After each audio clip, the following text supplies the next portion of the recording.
Hello friends, welcome to my channel concern medical health. Concern medical health में हम आप लोगों को खुशामदीद कहते हैं। आज मैं बात करने वाला हूं हेमासल के हवाले से। अगर अभी तक आप लोगों ने कंसर्न मेडिकल हेल्थ को सब्सक्राइब नहीं किया है तो प्लीज़ कंसर्न मेडिकल हेल्थ को सब्सक्राइब कर दीजिए। पोलीगिलिन इसकी जेनेरिक नाम है और इसकी फार्मूला है और इसकी ब्रांड नाम हेमासल है और ये स्नॉबी कंपनी तैयार करती है और मार्केट में फ़रोख्त करती है और इसकी मार्केट में कीमत है 463 रुपये और ये सिर्फ स्नॉबी कंपनी हेमासल के नाम से तैयार करती है।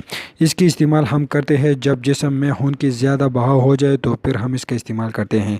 जब हेमरेज हो जाए और खून ज़्यादा ज़ाया हो जाए तो फिर इसका इस्तेमाल करते हैं। हाइपोग्लाइसीमिया में इसका इस्तेमाल करते हैं। कम सोडियम और कम कैल्शियम की सतह में इसका इस्तेमाल करते हैं। बीपी ज़्यादा कम हो तो फिर भी हम इसका इस्तेमाल करते हैं। जब खून चोट की वजह से या एक्सीडेंट की वजह से खून का बहाव ज़्यादा हो जाए और इलेक्ट्रिक बैलेंस काबू करने के लिए हेमासल का इस्तेमाल करते हैं और इसकी मार्केट में कीमत है 463 रुपये और ये स्नॉबी कंपनी तैयार करती हैं और हेमासल के नाम से ये फ़रोख्त होती है। लेकिन इस फार्मूले के सिर्फ एक ही ब्रांड नाम है हेमासल। अगर अभी तक आप लोगों ने हमारे चैनल को सब्सक्राइब नहीं किया है तो प्लीज़ हमारे चैनल को सब्सक्राइब कर दीजिए और आप लोग हम फेसबुक पर भी फॉलो कर सकते हैं। कंसर्न मेडिकल हेल्थ को सर्च कर दें, वहाँ से लाइक करें और हमारे पहले वाले यूट्यूब ने बंद की है, ये हमारी दूसरी चैनल है, इसको सब्सक्राइब कर दीजिए। अगर आप लोग का कोई मसला हो तो बराए मेहरबानी करके हमें कमेंट सेक्शन में बता दीजिए, हम आप लोग को ज़रूर जवाब देंगे।